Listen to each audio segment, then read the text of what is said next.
ang inihilig ko lang, kakunyan ka Jerry. Sana kahit, alam mo yung importation kasi ngayon, pag nag-import ka ng bigas, pareho na rin ang presyo dito sa atin eh. So, sana wag na tayo mag-import kasi ang pinayayaman lang natin yung mga ibang bansa kasi pumupunta yung pera natin dun eh. Ang importanteng intindihin ng ating pamahalaan, ang payamanin natin yung mga farmers para makaipon sila, mapaganda nila yung mga sakahan nila, magpatubig sila. Kasi kung wala ka rin patubig, walang tatanim. Wala ka itatanim, di ba? Walang tubig. Paano tutubo yung... Salamat po, binanggit nyo yun. No to importation. Maraming salamat po, Governor Albano. Sa Isabela na lang kami mag-i-import. Thank you. Salamat po. Yes, sir. Maraming salamat. Okay. Mabuhay po kayo. Si Isabela Governor Rodito Albano. Pangunahing balita. 7:39. This time check is brought Rin sa MMDA.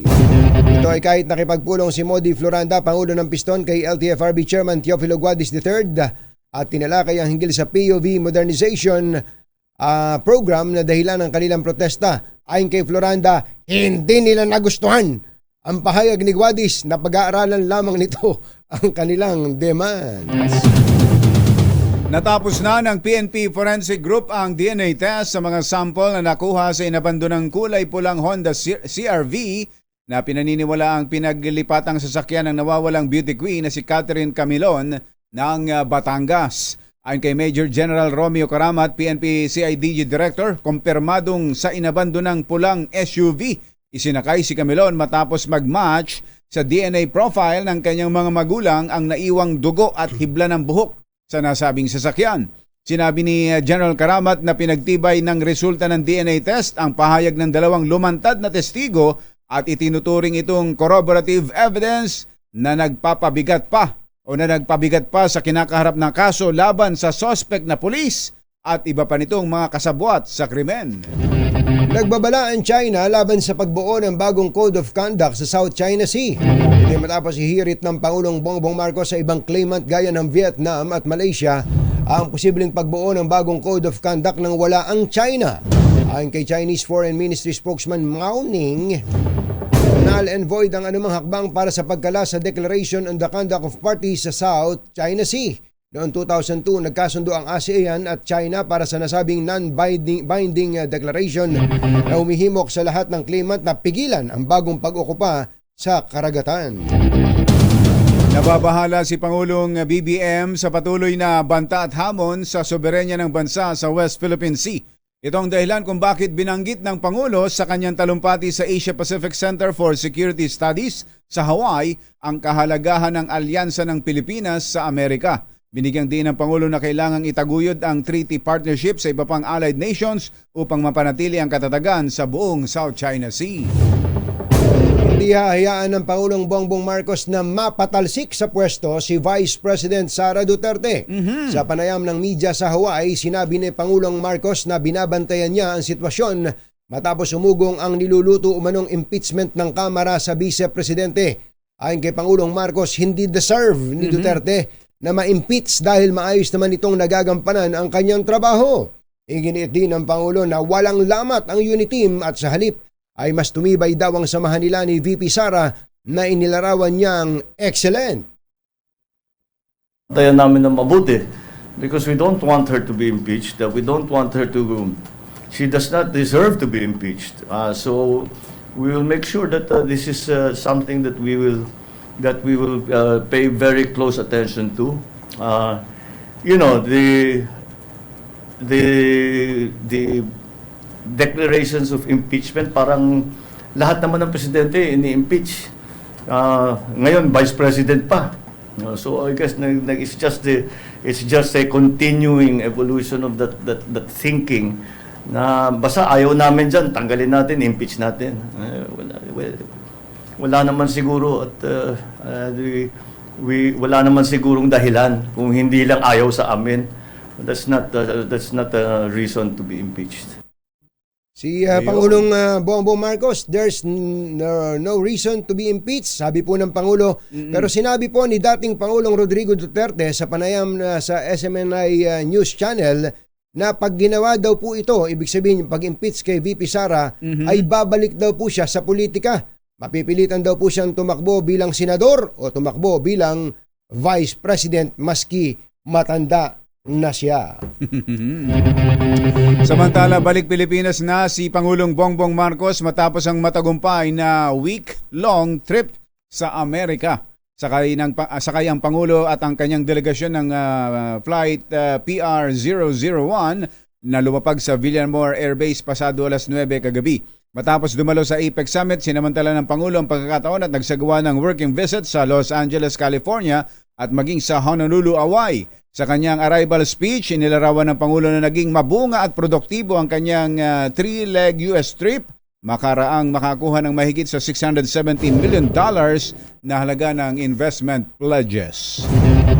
Susunod! Tito Boy! Si Nets Itets. Ayan. Sino kaya itong opisyal ng Department of Tourism na text daw ng text?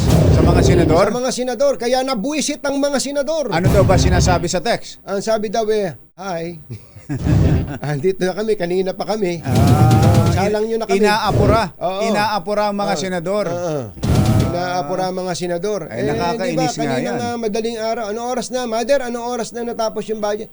4:30 na. Yung mga senador nga at yung iba pang mga taga-gobyerno dun ay madaling araw na Ganun talaga. Tigilan na raw yung pagtatanong sa DNR para maisalang na sila. Kaya busit na busit yung mga senador.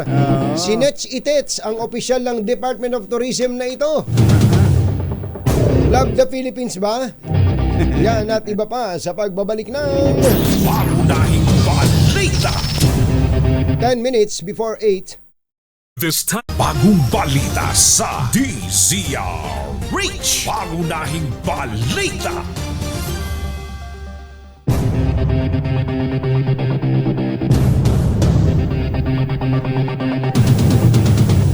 $7.56, napikon ang ilang senador matapos silang kulitin sa text ng isang opisyal ng Department of Tourism sa gitna ng deliberasyon ng proposed 2024 national budget. Senate Secretary! Ayon kay Senate President Juan Miguel Zubiri, eto na. panay ang text ng isang opisyal. Tao ba ito? Babae? Babae ba yan? Laman daw po ng text ng opisyal na tapusin na ng mga senador ang pagtatanong at madaliin ang deliberasyon sa budget. Ang kwento po ni Subiri, isa sa mga text ng opisyal ay sa mga tinext ng opisyal ay si Senator Risa Ontiveros para hilingin at tigilan na ang pagtatanong sa mga taga-DNR para makasalang na sa deliberasyon ang DOT. Sabi naman ni Senator Jinggoy Estrada, nagrereklamo ang opisyal dahil alauna pa lang kahapon ay nasa Senado na ang mga taga-Department of Tourism, ngunit inabot na ng gabi sa paghihintay na maisalang ang opisyal. Ang opisyal na text ng text at kinukulit na sila daw ang unahin ay see. Happy birthday mo. Binabati nga po pala natin ng happy birthday.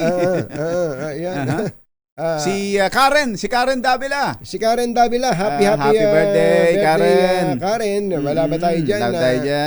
Karen. At happy birthday din kay Carla. Kay Carla Ford, a.k.a. Carla Padilla. Yung nanay ni Katniel. Katniel, ayan. Katniel. Sino ba si Katniel? Ba't na Carla Padilla? Ano nga ba apelido ni Carla Estrada? Pambihira. Si Congressman Toby Chanco. Sino ba si Katniel? Sa'yo lang din natutunan yun. Yan ba si Katniel Padilla? Hindi. Si Catherine Bernardo saka Daniel Padilla. Ang bihira. Ay, Bong Padua. Si Bong Padua daw bumibiyahe papuntang Bataan. Ay, Bong with friends Ray, Elmer and Roman. Ano ba ang meron sa Bataan ngayon? Andiyan si Mayor Jopet Inton sa Hermosa. Mayor Jopet. Mayor Jopet Inton. Magandang morning. At magandang morning din kay